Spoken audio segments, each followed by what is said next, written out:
Welcome back to TeamTalk from TeamKinetic with me, Chris Martin. And me, Imo, great batch. TeamTalk is the podcast that dives deeper into the world of volunteer engagement and gets to know the people who help make volunteering happen, why they do it, how they do it, and what they want to see change. If you're new to listening to the podcast, welcome. If you've listened before, welcome back. Welcome to season 3 of the pod. As we continue this journey, we're going to follow the themes of the vision for volunteering. And this season, we think it is one of the most interesting, with the theme of power and its role in volunteering. So with no further ado, we're going to introduce today's guest. Today's guest has been a business founder. He's worked in industry. He's got a history with technology. His current role sees him as the CEO of Volunteers Scotland. And something we're going to get onto. He's taken the organisation for a period of a lot of change, I would say. So we'll get into that in a little bit. And he's seen the launch of the volunteering action plan. So Alan, welcome to TeamTalk. Alan Stevenson, how are you? Very well, and thanks for inviting me on. My pleasure. It's great to have you. So, Alan, we always love to get started with a bit about you. So how did you get into volunteering? And let's just start there. Volunteering, there's probably 2 parts to that. It's probably the volunteering and Volunteer Scotland. So we'll start with Volunteer Scotland. I think I get into Volunteer Scotland because I'm the sort of guy that keeps saying yes to everything that comes along. So that was the first thing. So back in 2011, I was involved in an organisation and we were helping Volunteer Scotland with their brand, doing lots of consultancy around that and helping them with their website. So that was a while ago. And then they basically said, can you stay on and help us implement it? And I said yes. And then they said, the digital director's leaving. Can you take that on? And I said yes. And the IT manager left shortly after. And can you do that as well? And I said yes to that. It wasn't you, Alan, was it? All these people leaving. No, I don't know what it is. There's something there, isn't there?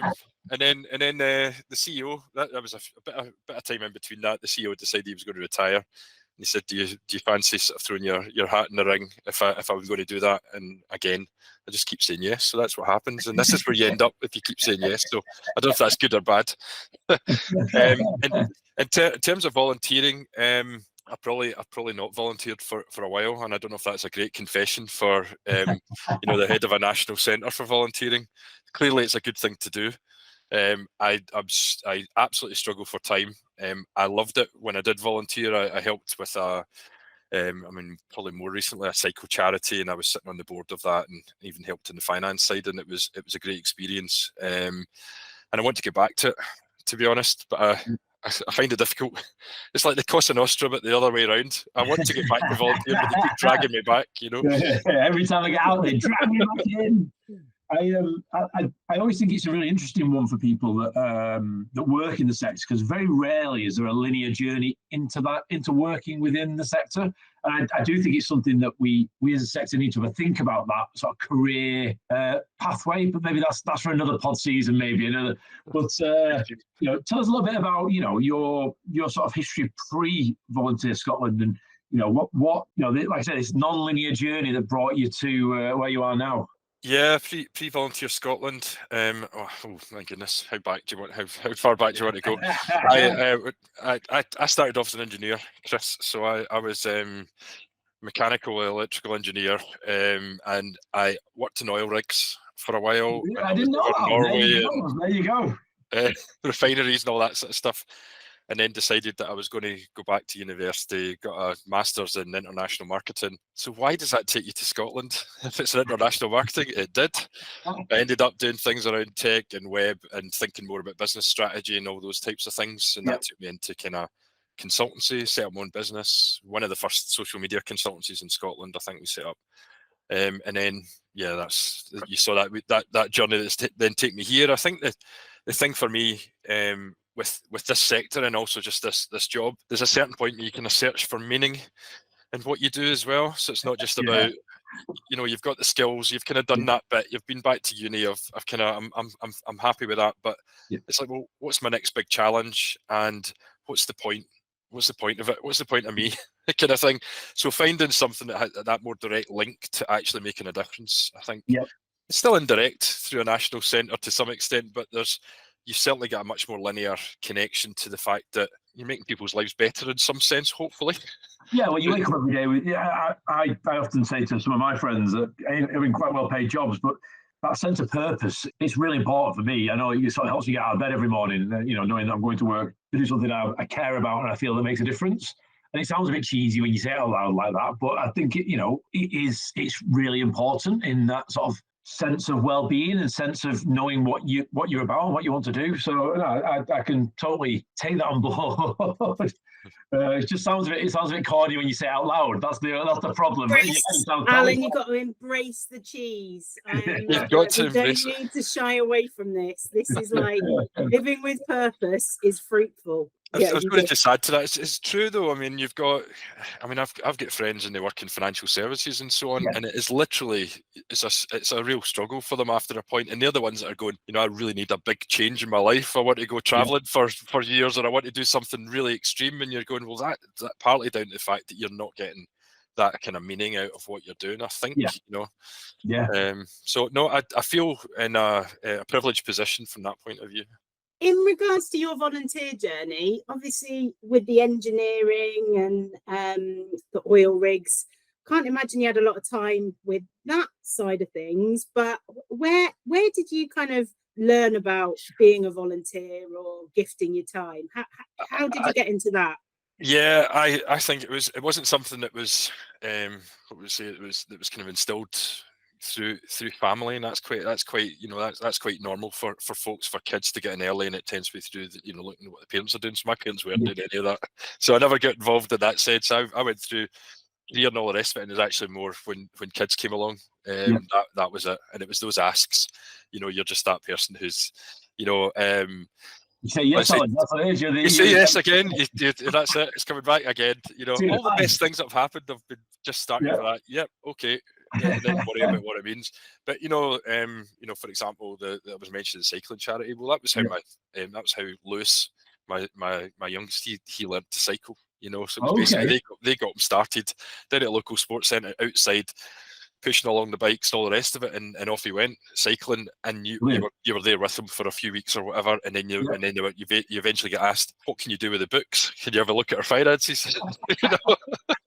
As you can see, I'm just there with a bike. Why not ask me that? Yeah, exactly. Yeah. It's all about the ask. It's all about the ask. We say that all the time. You don't ask, you don't get. So that, and then you just get involved in other things. If it's golf coaching, if you're going along helping out, and that's been the sort of thing. And then you just go from one thing to the next. But as I say, it's maybe I'm getting asked less because I'm not having time to get out there as much. It might well be that. It might just be simple as that. We also like the saying, if you also need to ask a busy person, Alan. So maybe after this podcast, you're going to get minded like mad. So we'll see how that works out for you. Tell us a little bit about your role at Volunteer Scotland. You came into the organisation, which I would suggest was at the end of a period that the organisation. George, who preceded you, had been there quite a long time, and you were brought in, and I would suggest it was a new sort of cycle for the organisation. There was new things going on, and you were sort of tasked with taking the organisation on to that next stage. Tell us a little bit about your role and what you've done whilst you've been there in that first. Is it 2 years now? We're going for 3. Almost 3. With an intern bit in there as well. Yeah. So it's getting on. So I can no longer say I'm just new, which is a nightmare, because you want to fall back on that for a long while, don't you? Yeah, it gives you a bit of protection, doesn't it? Yeah. No, I've been there a wee while now. So I suppose when I came into the organisation, it had, George had been there, and the direction had been set for a while in terms of where George wanted to take it and so on. Yep. They just reached that point. So for me, it was probably just that transition bit with the volunteer action plan, which we might go on and talk about a wee bit in more detail, coming into play at that point. So there was a new, fairly large piece of work to happen around us as an organisation, helping to lead that drive. Understates the scope of what you walked into, but that we'll come back to that. We will come back to that. So I kind of walked into that side. I think there was also, if you think about it, there was whole, which affected everyone. There was COVID as well coming through that whole, the whole pandemic thing, and almost just trying to come out of that. But there was a little bit of, we were still sort of semi locked in. I always forget, the sequence of those things in terms of all that happened, but we were still working remotely, and we were still thinking about, you know, those large calls for volunteers and how do we keep them engaged and all those different things. So there was lots and lots just happening that just took all of your time. But I think it felt probably with the planning side, and it felt like a new days, not just for Volunteer Scotland, but I think for the sector as well, in terms of I do have a sense of the sector there's a pre-COVID sector and a post-COVID sector, and it is a weird bookend in the sort of, you know, in the chronology, but it does definitely feel like things pre-COVID and post-COVID, that does feel like that sort of point in time where things definitely changed. There was a sort of a reinvention of certain aspects, the restart has definitely changed, you know, the landscape that we all work in. Yeah, I agree. I mean, you could look at that, you know, positively and negatively to some extent, can you, in terms of definitely. I would agree. Yeah. So the pressures we're all under, I think the funding environment that we're all under, you know, we all understand that. You know, we're in a difficult space, and haven't been there for many years, I don't think. So you're actually, I mean, the amount of organisations I speak to are going through transitions and transformation and re-looking at what's important and what they should be doing going forward, because simply you can't do everything. You can't be that sort of collecting projects and seeking more funding and so on. That cycle is kind of dried up, so you're going to have to find different ways to add value. So from that point of view, it's a tougher environment, definitely. Positively, I think we're more open. I think it's easier to collaborate. I think, you know, part of that is just the tools that are in play that everyone just knows how to do. Like this podcast makes life easier. You don't need to turn up in Manchester or whatever, and you know, and have a studio or whatever. You can do. You're always welcome. You know, not that I don't want to, but yeah. So there's a kind of openness as well. I think there was a kind of, for us, there was a real sort of frankness about the conversations you have with people as well. We're not sort of guarding our own fiefdom. We're kind of sort of being a bit more laying it out there and saying, well, do you know what? We're all trying to achieve pretty similar things here. We all want volunteering to succeed. We want it to thrive. We want more people involved with diverse backgrounds and all the rest of it. So for people that may not understand what Volunteer Scotland does, I guess it might be just worth at this point explaining who you guys are and what you do, what your role is, because obviously we don't have a Volunteer England anymore, and there isn't a Volunteer Wales. So Scotland is a slightly unique setup. So if you don't mind just sort of briefly explain sort of what Volunteer Scotland's role is. Yeah, I mean, we like to think we're a national centre for volunteering, which sort of comes with a number of sort of functional elements to it. Although probably just reevaluating, you know, that in terms of that bigger piece in terms of value. But I'd probably say what we're trying to achieve is clearly about more people volunteering. So we're trying to create a Scotland where anyone can volunteer more often throughout their lives. So that's ultimately why we exist. We try and do that through positively influencing policymakers, practitioners. We bring our evidence into that. We try and bring more and more volunteer voice into that as well, so that we're informing our kind of immediate stakeholders about what's required, where volunteering needs to be heard. Particularly policy areas is really important, because it's an area where we can get lots of traction, even though we're quite small. And it's got you have a slightly different legal. There's a slightly different legal framework from the Scottish Parliament with regards to where volunteering sits. I believe, is that right? You've got on the statute books around some of the responsibilities with local government and where it sits within that. I can't remember the exact law I'm thinking of. Put us down the pod. I'm not sure. Oh my goodness! So maybe you maybe tell me something. I'm not quite as. It's like bringing legislation into a power conversation. You brought legislation in. I better lawyer up. I don't know. I mean, clearly we've got for us there's I mean. There's Scottish Government, and there's a third sector unit within Scottish Government, which is at department level within there, and they are responsible for not just volunteering, but obviously, you know, that kind of wider piece around social enterprise and third sector, the sort of things that's SCVO, etc. Even that in itself is different to the UK. There's no equivalent in Cabinet Office or in DCMS. So, you know, your work around policy, you at least have somebody directly to go to in government to talk about policy too. And that's necessarily the equivalent in the UK government, which I think is quite interesting in itself. I think that's a good point, because there are things that make us slightly different, and I think that's one of the things we have. And I've had chats, internationally about this as well, and it's countries that really struggle to get any traction at government level and so on. And I feel like we have quite close relationships. So we'll have a chat with the Cabinet Secretary about volunteering, and we'll be able to sit down and talk through even how that can be supported across different government departments. We'll meet regularly with third sector unit. I mean, I think we meet them every 6 weeks.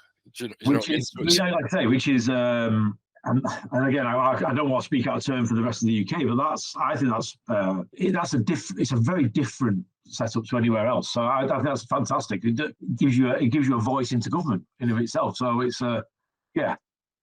I mean, not saying it's it's straightforward and you get everything you want, but it's a lot. It's certainly a lot easier when you think relative to other areas where you have to have those meetings. You're maybe going in with quite formal documentation to sit and discuss, whereas we're kind of in there talking about elements of a plan, really. I mean, the volunteer action plan, we live that. That is wrapped around the organisation. Whatever we're doing in Volunteer Scotland, we relate it back to the plan. So there's that side of it as well. Let's talk about the volunteer action plan. Tell me a little bit about the history of it, where it's at right now. And I know you've lived and breathed it for 3 years. So I'm not sure if I was aware of the work you've done around that. So it'd be really useful for people to understand what the volunteer action plan, again, because it's unique to Scotland, and I think it's something that you guys. It's a piece of policy that people, I think, should be following. It's a great example of strategic thinking. So, tell us a little bit about it. I mean, in 2019, we had a document which I think is somewhere more equivalent maybe to the vision for volunteering. It was called Volunteering for All, a national framework, and that was a kind of co-created piece. But what that did was it started to align volunteering into what Scottish Government works to, which is called the National Performance Framework. So we were able to say we've got 5 volunteering outcomes. Now I'll try and get to them, but they're loosely aligned with big parts of the National Performance Framework, and it just gave us that kind of ability to start to measure, to start to ensure that we were having those kind of more direct connections into key policy areas. So that was an important document. But I suppose what it didn't do was it didn't say, right, how do you start to affect these outcomes? So the outcomes are things like lifelong engagement. So that's the sort of things we were talking about. We want that participation to be valued, to ensure that where people are dropping out of volunteering, which is what we see, that actually there are more opportunities for them to keep in, or to be brought back in, or reminded or made aware at different points of whatever life stage they're at. So the policy influence thing was in there as well. There was something around recognition and celebration in there around these kind of outcomes, ensuring that we're celebrating volunteering and the benefits and so on. Places and spaces where volunteering happen are developed and invested in. That's a really tough thing right now, as we know, but it's in there. And inclusive volunteering was another one as well. So those outcomes, but we didn't really know, right, what do we do and who's going to do what, because there's quite a big landscape. It all sounds nice, but what are you going to do about it? Exactly. So that's really where the action plan came along, and that was like almost 2 years after that. It was like 2021. Again, it was coming out of that kind of. In fact, we're still in COVID. We couldn't meet, so we did it all virtually. We had about 130 stakeholders involved in it, and we split into 5 working groups, and we notionally had a working group for each of those outcome areas. And then we had an absolutely manageable at the start, didn't it? 5 seemed like a sensible number, but a year and a half later. And then we also had Scottish Government involved, so they were helping us. So it was Volunteer Scotland and Scottish Government, the third sector unit. We were kind of managing this thing, and we were actually. So instead of meeting every 6 weeks, we were meeting every Thursday morning, with a mug of coffee, going, right, what are we going to deal with today? Or what's so I mean, it was a real sort of large piece of co-created work, and it was power dynamics in that with 130 stakeholders. How did that manifest? How did you find that process? What was the process really? Yeah, I mean, I'm like 25. I've just looked 50. So it was a real difficult process. There was some fantastic things that worked really well. There was some stuff that we just went, oh, we'll need to kind of change that up as we were going along, and there was bits that we just went, we don't know how to change that. We're going to have to keep that kind of going along and try and mitigate some of this as well. So yeah, I mean, on top of all this, we had this whole thing around human learning systems and system thinking and complexity and all those different things. That was a whole layer on top. So we made it, we were juggling on a tightrope, with the sticks on fire or whatever, So we're trying to do all of that. And yeah, I mean, the working groups, they were fantastic because they met really frequently. You had the clear ideas of what they were doing. They were going in there and they were actually like having those conversations about the bits of the system that impacted their stuff, and they started thinking about those actions. And the members of those working groups, they were from the sector as a whole, or they were from the sector. Yeah, we were trying to get a broad range of sector stakeholders, health, community, and those local authority and all those different things. Try and get them represented. So they were in there doing the working stuff.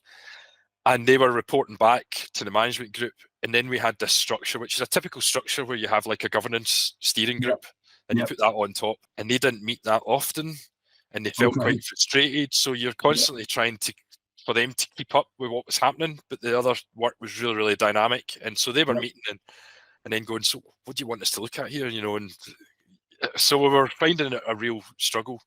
And eventually we just got the governance group and we started to embed them in those groups rather than have them as this overarching, I would say structure that didn't quite work. It just caused lots of problems, to be honest. So that kind of mitigated that a little bit. But it's just stuff you learned as you were going along. And what would you say was it's always I always say these questions sort of devalue the work as a whole. But what was the biggest thing you learned out of the experience? The biggest thing, I mean, I suppose there's something there about just the amount that people give outside of their, what really is their day to day, and I know that organisations typically will say, yeah, that's fine, go along to that thing, but what folks were given to do that, and what they were going away doing on their own time and all the rest of it was incredible. When you have this thought now about how often do you go back to the well, ask folks to continue to do that, but that's the sector. You wouldn't get that anywhere else, I don't think. Of course, definitely. And the amount of expertise you've got sitting around, and fantastic expertise. I mean, we quite often talk about the things that we don't have, or what we missed, or what we could do with. But actually, when you look at what we've got, there's a heck of a lot in there. And particularly when you start getting into really difficult issues around things like inclusion and so on. All that lived experience and all that expertise that comes in is unbelievable. And just talent. I mean, you've got a sector, you've got a can-do sort of mindset for everyone that works in this sector. You know what I mean? It's like, always think about this, in terms of throw a difficult challenge at folks in this sector and they will organise their way out of it. In a very practical sense. I like that. So that's a good way of looking at the way that they are problem solvers and they're doers on the whole. If you had to find that characteristic that sort of summed up volunteer manager, I think that is the they like a cup of tea and like a piece of cake, but they're also sort of they're doers and problem solvers. So I think that's a good takeaway. In terms of the action plan itself, so you launched it, was it, because I was at the launch, I'm trying to remember when that was it at the gathering 2 months ago? Yeah, it would have been, we're coming up for the 2nd anniversary in June. There you go, so that was it. It was the SECC, the gathering, so it was the previous one. I remember it. And what you're 2 years, you're coming up to 2 years into it. Where do you feel you're at now? You did the work, and we'll sort of come back. We'll revisit the leadership element in a second. But you've done the work. You've visited the well. You've drained it of all the good juice. Where are you at 2 years on? We're progressing it. To be honest with you, I mean, there's 50. There were 47 actions, and we keep adding actions, which is a real problem. You know what I mean? What are we doing? Why are we adding more? But the cost of living crisis came along, and we added an action around that. So we had an action group around the cost of living crisis. We brought in evidence, we brought in policy asks. Now we're starting to think about recruitment campaigns. So that's been running really since the launch. We've had this cost of living group in place. So that's an example of an action. We've brought in a policy champions network because we recognise that we need to really get those views across the sector in terms of how we develop policy and join up and not all be off doing their own policy responses, etc., which just tends to be what happens. So we're providing a bit of leadership around that as well. So we're doing just a range of stuff in a kind of practical sense. I think where we are at the moment is we're very much kind of facilitating that work. So we're kind of driving that work on. I mean, to some extent, it's inevitable. This is our plan in terms of it. It wraps around our organisation, to be honest with you. The next bit is to try and just widen that out a little bit. So although we run, a range of groups with bits of work, it's to try and, just maybe break out of some of that and start to see, organisations actually doing their own things within that space as well. So that's really where we want to get to. We knew that wasn't going to be easy. We knew it was going to be particularly hard just in terms of the environment at the moment. I mean, it's like asking someone to do all this stuff under increased demand, and as well as that, just think about outside your organisation boundaries. Start thinking about developing volunteering as well. What else can you do? So I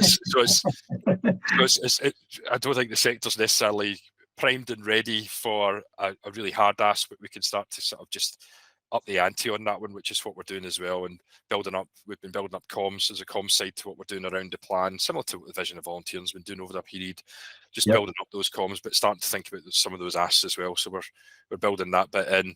I mean, we're looking at sort of more wicked problems. I think we've been doing stuff that we can get together on and we can coordinate a bit easier on and so on, but we're starting to think about some of the more wicked, more entrenched issues, which have been around for years, to be honest with you. Yeah. They're entrenched for a reason. They're hard to solve because they're hard to solve. They're hard to solve. Yeah, exactly. Yeah. Infrastructure is hard to solve. Depending where you are in Scotland, you get a very different sort of offer in terms of what we can do for you around volunteer management. We've never really got to the bottom of employee supported volunteering properly nationally. That goes at a UK level as well. So some of this stuff we take back up into UK VF. And have conversations with Sarah Vibert and and others and so on. So we're starting to think about some of those spaces and just saying, right, what can we do here and who needs to be involved? I think the issue for us and for government to some extent is that old model of saying, and here's some cash to get you going, isn't there. Just isn't there. You've got to get going. So you've got to think creatively, and to some extent, there's a Scottish thing there as well. Scots we're left of centre politically. There's no doubt about it. We're socialist. You cut through as we're socialists. So ambition-wise, principle-wise, we're on it. You give us a plan, we'll create a plan, we'll create a framework. We'll have that ambition in it, no doubt about it. The implementation side is a tougher ask, and that's where you need to be creative. That's where you need to think about different types of collaborations, maybe think cross-sector, private sector, etc. Think differently about this whole thing. And I think that's the bit that's a challenge for us moving forward, actually.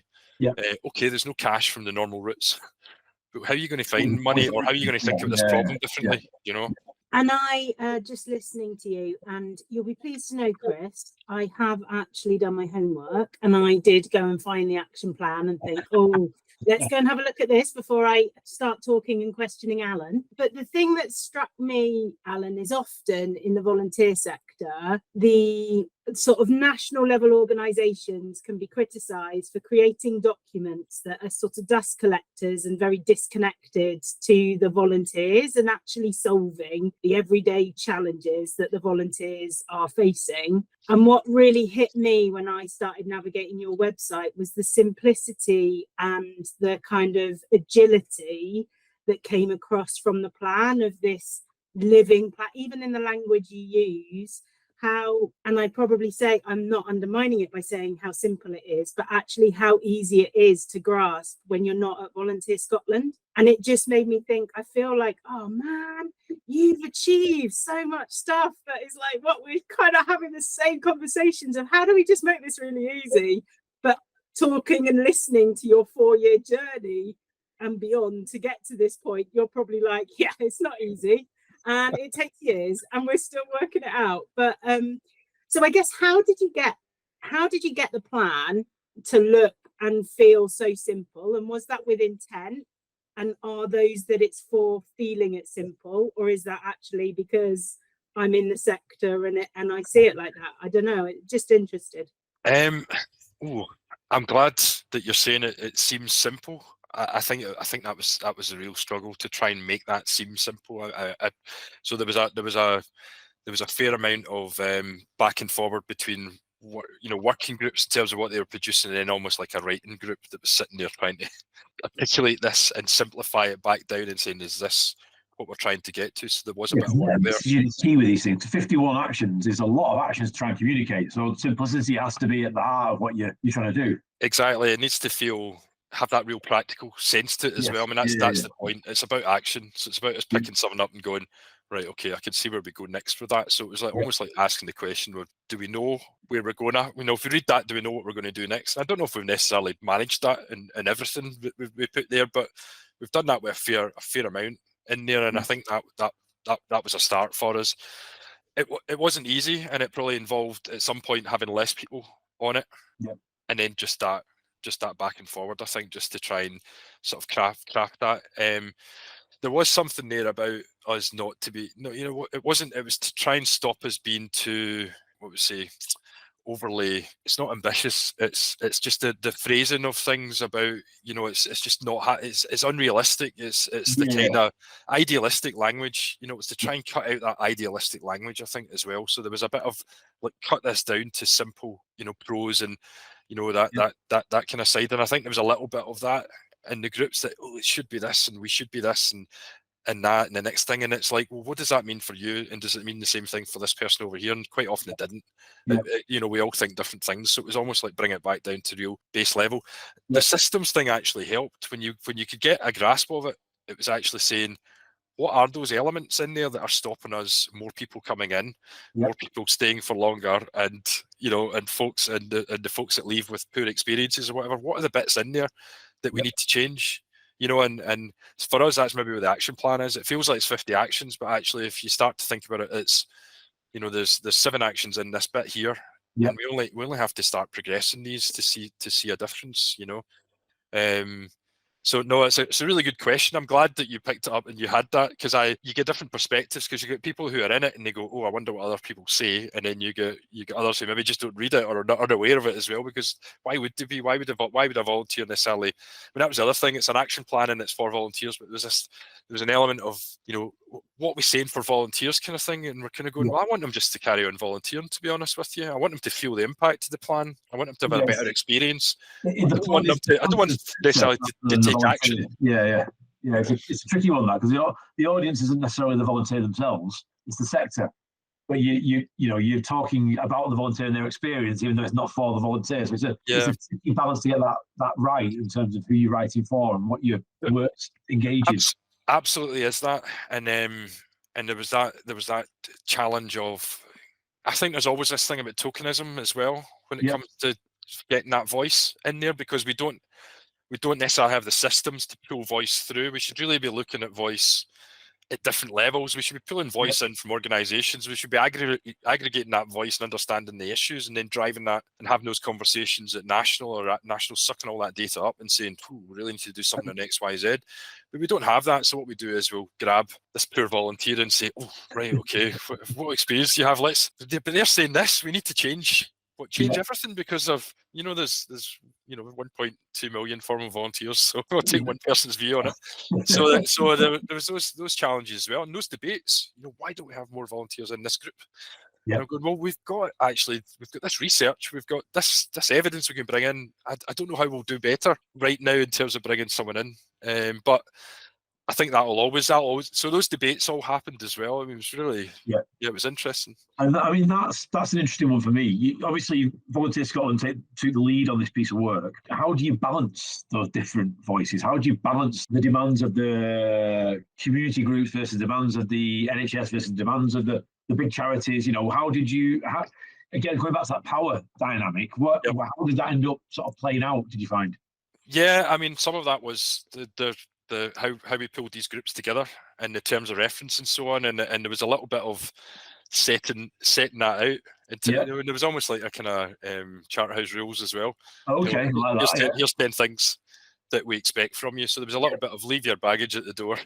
Yep. You know, you're here because you've got experience, but you're not As I here said, on behalf of your organisation kind of thing. You're here on behalf of this plan. And it was almost, we almost had a little bit of work for the groups. So we took them through a bit of a journey. So they were thinking system, but they were also thinking voice. They were thinking evidence. They were looking at the evidence, but they were also looking at volunteer opinions and so on, and gathering those as well across, even if it was just across the group and their networks. So they were trying to do some of that as well. And what it meant was they suddenly became in this kind of objective territory of, we're about this issue. And so you stopped hearing about such and such thinks this and someone else thinks that. You got that at a different level in the governance group, because that was almost how that was set up. But in the working groups, you had a totally different sort of culture in it. And that was, for me, that was the way to do it. I think we hit that, we got that right. And we got some really good expertise, and you got seniority in there. And you got folks who were in there with coordinator management experience that the senior folks didn't have as well, and so it was complemented. And you basically, you all listened. You know, so 2 years, 1 mouth. I'm really interested in. So you said earlier about this openness, frank conversations, and almost this bravery.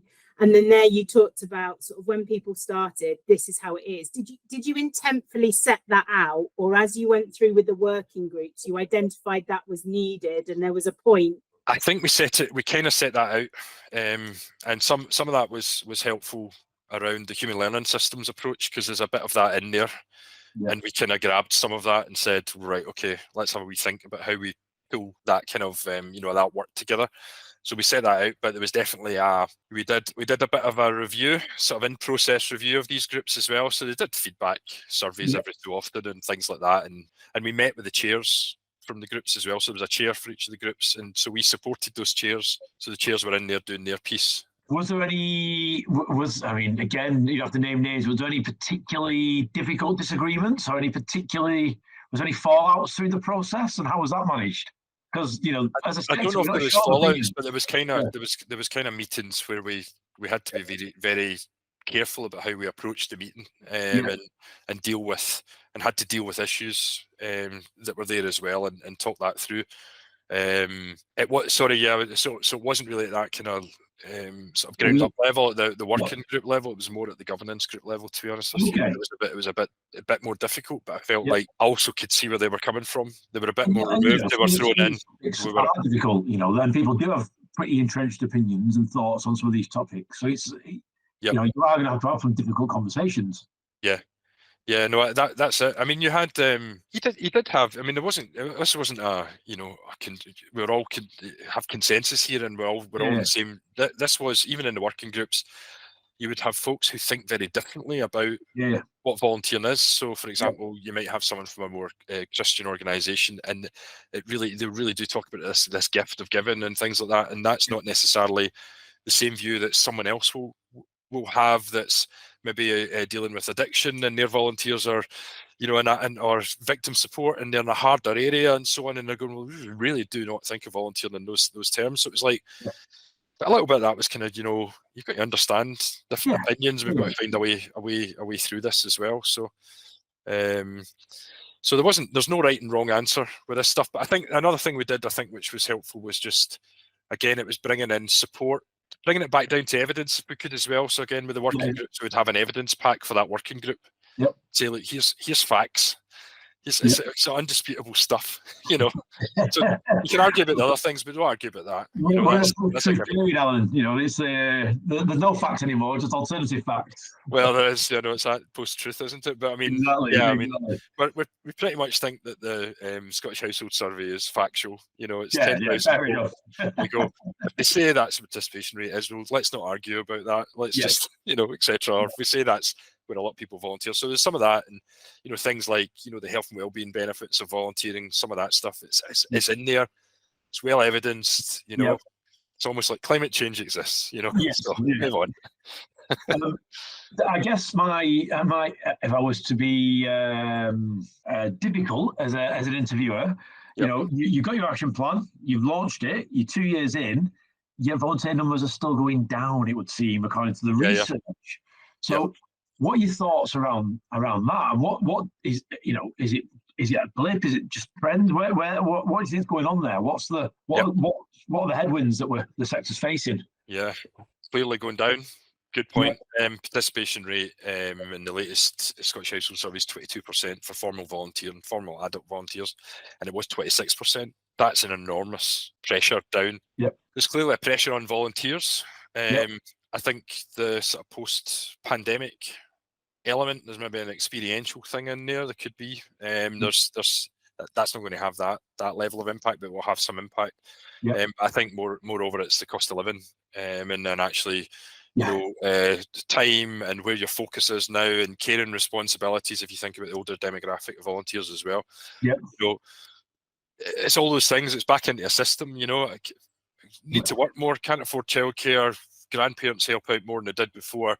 That thing I did on a Thursday afternoon, I no longer do that. I pick up the kids, the grandkids from school, etc. So all of that stuff is happening as well, and that's pushing down on some of those areas where we're saying actually we really need volunteers to be coming from these particular areas. Protected characteristics, more disabled people should be volunteering.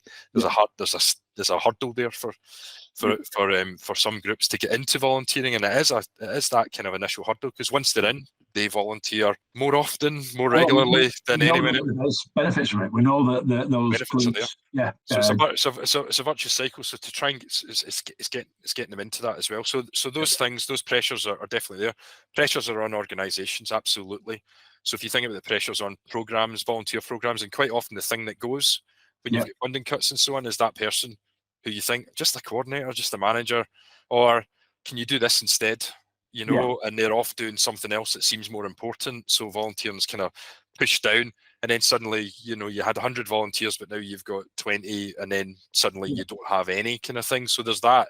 I think the impact of local government cuts really does get felt in volunteering. I think that those local services that are funded often by local authorities, when you see those local government cuts, it does really trickle down into volunteering. It has an impact. With the movement to kind of move away from number of people, individual hours and pounds, to purpose, impact, social movement, how do you think that will help in how we better quantify the well-being benefits through volunteering for the communities versus to rebuild that investment, or through collaboration work smarter in how we consider the financial pound versus the kind of community impact piece?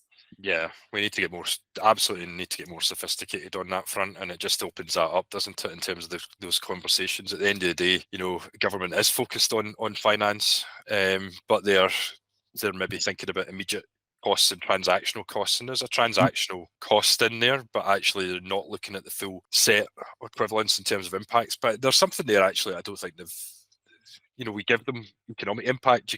And that's just that's not even the full picture, as you say. The social impact is that wider piece, but even just an economic impact in Scotland, it's something like 5.5 billion a year. I know that's gone down a bit when we look at formal drop, but it's still significant. It's bigger than oil. It's bigger than oil and gas, as I like to say. But it doesn't have that. It doesn't have that importance because it's felt like, that's a paper exercise or whatever.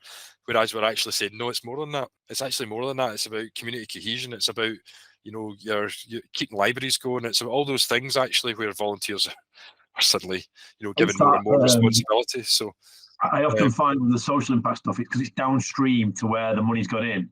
It's diffuse and it's in the community, so you don't often feel it's hard to put your hand on the tangibles to say that's where that 5.5 billion is. We all know in our sort of deep sense that it is about social, all these things, but they're very hard to put your finger on the specifics. And it makes it easy to cut these things. It makes it easy to stop these projects and reduce that money because you don't immediately feel it. It is downstream. I talked to the chief economist in the Scottish Government, a while back, and it was the same sort of conversation. It was about this idea of the wellbeing economy, and actually how do you move from what you measure at the moment, because you guys are focused on GDP and variants of that. It's all hard facts and all the rest of it. What about the economy that's been served through, informal volunteering, the stuff that happens at the side? It doesn't have that transaction, but you're still childcare in there, or there's delivery services or whatever else in there. Where does that fit, and and if you don't take account of that, how do you nurture that? How do you ensure that it still continues? And that's not the formal side, which is as we know, is largely invisible as well. And think about services that don't run, and also what that leads to by not having that overall picture. What you end up with is lots of fragmentation. You have lots of folks who are in there filling gaps all over the place. Yeah. And this is the state that we're in at the moment. You're then looking at money's tight, and you're going, but who's doing this? All right, there's 5, 7, 9 people doing that, right? Okay, and you're trying to unravel all this because you've never really understood it and why it happened in the first place. And really interestingly, where you started to bring in the informal, sort of more micro volunteering type thing, and even when we opened, the irony of running Volunteer Scotland and not having enough time to volunteer, but kind of having that great association when you were a parent helper. How within the infrastructure can we change the traditional concept of you need to give this amount of time regularly to be volunteering, to having a system that 1 hour here and there can actually collectively make a difference? Is there anything in your action plan? Because I didn't manage to get the time to go through all 52. But like that actually covers how you can start to test some of that and evolve how we encompass this new micro volunteer world. Yeah, I mean, clearly there's a range of sort of actions in there around that space. I mean, it comes back to the challenges of fit and ensuring that works for folks, but also there's an understanding there that a lot of focus has been on formal volunteering, and a lot of focus is on formal volunteering. We think of formal volunteering programs and so on, but actually there's a spectrum of volunteering, from the very informal stuff, the cup of sugar next door to a neighbour and so on. And lots of that happened in COVID, and and then we had the more sort of less formal, but more formal than where we were there with the kind of mutual aid groups and so on, the kind of peer networks and so on, and some of that continues. I think there's a little bit of recognition required. There's something there about not demanding that we try and formalise it as well, because I feel like if you try and formalise it, it's like you're trying to grab something that you're trying to catch water. It's exactly it. It's almost like saying, do you know that exists? And at some points, that exists for a reason in that space, alongside a more formal offer. And actually, it's how do you engage with that? And that was the other thing around COVID, that we really struggled to engage that, or we really had to think quickly about how we engage that. Can we trust these folks? And then we were throwing all these barriers in there, and we're going, well, if you don't trust them, nothing happens, and or we can do it. As soon as it becomes more formal, it's almost like it's like trying to catch fresh air. As soon as it formalizes, the people don't. It makes it harder for the people that don't want to do it. They don't do it, and it's that is a real challenge. How you enable people to get up and do the things they need to do for themselves. In a way that's safe enough, but not so formalized that it kills it off. And that is a real tricky one. We're coming up towards the end of our time, Alan. I don't want to keep you any longer than we need to. So a couple of questions left. I guess you work in Scotland. What would you say are the benefits of the Scottish model, and what would you say are the challenges of the Scottish model versus the rest of the UK? I think, as I said before, I think we're really good at the kind of ambition side and the principle side, and I think things that we do well, the things like the charter, that is a kind of principled piece with some practical sort of orientation to it. That idea of working with STUC and creating really where volunteering stops and where paid work starts is really important. So these things I think we're good at, and we're good at having those frank conversations. If you ever, well, you've been up to Glasgow and stuff, so you know that as well. So we don't miss, and you don't do that in the north either as well. So so we're good at laying out what should happen. And I think with the size of the country, and maybe just the way we build relationships and work as a network, we're really good in terms of the connectivity, and I think that's improved as well, even in the last few years. So looking in from sort of my perspective, looking at what you guys do, I think the fact that there is an organisation that is responsible for volunteering in of itself is a massive positive, and the fact you've got leadership on that particular space, and it's not all sort of mixed in with social enterprises and all the other sort of elements of the third sector. There's a clear defined leadership role from Volunteer Scotland in this space, I think, is a massive positive. And I think as well, for I might move to Scotland because if you guys get independence, I'm pretty sure you're going to rejoin Europe as well. So this is my a longer term plan. But the fact that you have enough centralised services, and again, that may be due to your size, it's not quite as fragmented as we see in England. You've got some of the things like the Volunteer Scotland website for the search for volunteer opportunities.